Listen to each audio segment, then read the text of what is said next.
Bismillahirrahmanirrahim. Assalamualaikum warahmatullahi wabarakatuh. Perkenalkan, nama saya Waode Putri Agustina Wahid. Saya mahasiswa dari S2 Kebidanan Unhas. Pada pagi hari ini saya akan memaparkan materi diskusi dari kelompok saya yang berjudul Transport Sperma dan Ovum, Fertilisasi dan Implementasi. Sebelum melangkah kepada materi, maka izinkan saya untuk memperkenalkan nama-nama kelompok. Yang pertama yaitu Waode Putri Agustina Wahid, yaitu saya sendiri. Yang kedua Ibu Wahidah Hasbi.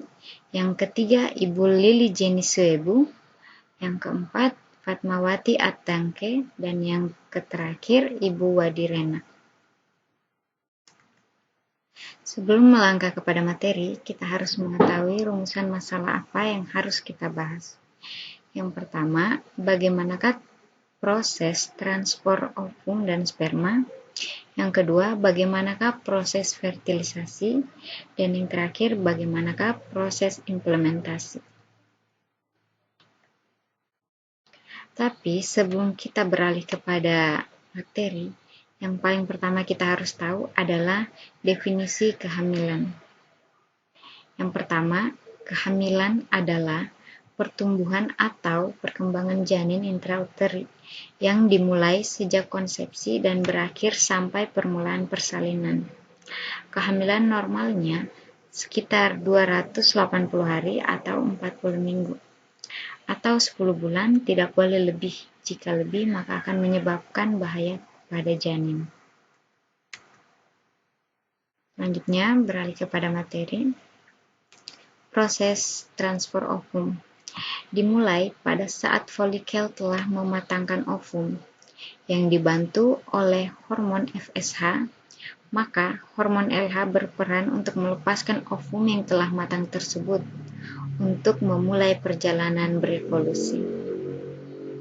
Selanjutnya, ovum yang dilepas tersebut ditangkap oleh benang-benang fibri dan mengarahkan ovum tersebut untuk menunggu sperma di tuba Fallopi atau ampula tuba. Selanjutnya, proses transport sperma. Ketika sperma telah sampai di mukus serviks dan sperma dapat menembus serviks, maka sampailah sperma ke uterus. Kemudian sperma bergerak terus sejauh kurang lebih 18 cm dari serviks menuju ke rahim, untuk kemudian mencapai tuba Fallopi agar bisa bertemu ovum. Selanjutnya, kontraksi meumauterum akan mengaduk sperma saat mencapai oviduk, dan mereka bergerak melawan gerakan silia. Tetapi gerakan ini akan dipermudah oleh kontraksi antiperistaltik oleh otot polus oviductus.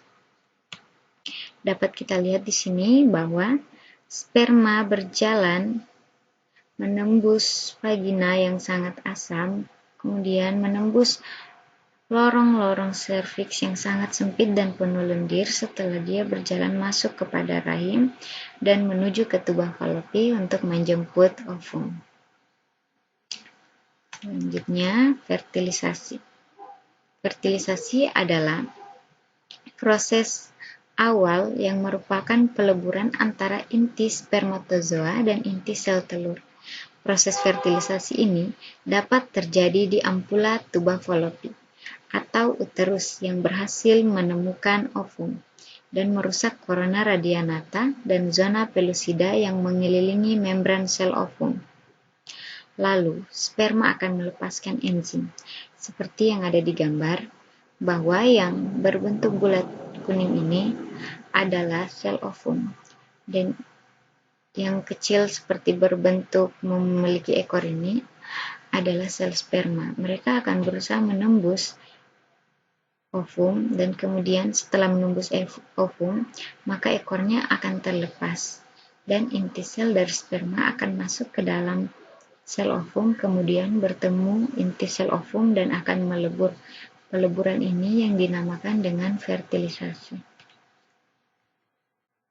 Selanjutnya, implementasi atau nidasi. Nidasi adalah masuknya atau tertanamnya hasil konsepsi ke dalam endometrium. dalam kurung plasenta dan mukosa rahim. Mukosa rahim pada wanita yang tidak hamil terdiri dari stratum, spectrum, dan stratum spongiosum. Dapat kita lihat di gambarnya sini bahwa hasil dari fertilisasi yang tadinya terjadi tuba falopi ini, kemudian setelah mereka melebur menjadi fertilisasi, mereka akan berjalan perlahan melawan gerakan silia yang tadi sudah dibahas di slide sebelumnya, dan kemudian berjalan hingga menuju kepada rahim. Ini adalah dinding rahim yang menebal. Selanjutnya, ini adalah proses tertanamnya. Hasil fertilisasi ini kemudian mengeluarkan hormon agar bisa menempel kepada dinding rahim tersebut dan membentuk jaringan-jaringan baru atau pembuluh-pembuluh darah baru. Setelah bernidasi, kurang lebih 10 hari setelah terjadinya fertilisasi tersebut, maka akan dimulai proses pertumbuhan dan perkembangan janin. Janin akan berkembang lagi dari inner cell mass dan terdapat 3 masa pada proses pertumbuhan janin tersebut. Yang pertama, masa pre-embryonik sekitar 2 minggu setelah fertilisasi. Selanjutnya, masa embryonik sekitar 2 minggu sampai 8 minggu pada saat setelah fertilisasi. Dan yang terakhir, masa fetal sekitar 8 minggu sampai 40 minggu setelah fertilisasi. Dapat kita lihat di sini gambarnya bahwa 1 hari setelah fertilisasi terjadi, maka ovum telah bertemu dengan sel sperma. Di sini dia telah mengeluarkan enzim sehingga hanya ada 1 sel sperma yang bisa menembus ovum tersebut. Hari kelima, setelah terjadinya fertilisasi, setelah terjadinya peleburan, maka mereka akan menyatukan berbagai macam kromosom sehingga menjadi lengkap dan membentuk sel-sel baru. Setelah 28 hari, sel tersebut sudah mulai membentuk. Di sini kita bisa lihat sudah mulai terbentuk. Selanjutnya 34 hari. Di sini kita bisa lihat bahwa sudah mulai berproses, bagian tulang belakang sudah mulai terlihat, bagian mata sudah mulai terlihat. Selanjutnya 40 sampai 42 hari. Di sini bisa kita lihat bahwa tulang belakang sudah mulai terbentuk dengan sangat kuat. Batang otak sudah mulai terbentuk dan tangan-tangan sudah mulai bertunas. Selanjutnya 47 hari. Sini kita lihat bahwa tunas-tunas jari dan tunas-tunas kaki sudah mulai tumbuh dengan sangat baik. Otak sudah mulai bekerja. Dan selanjutnya 16 minggu. Di sini organ tubuh bayi telah lengkap dan terbentuk dengan sangat baik. Selanjutnya 40 minggu. Di sini bisa kita lihat bahwa jari, tangan, kaki, rambut, dan kepala, seluruh organ tubuhnya telah siap untuk terlahir ke dunia.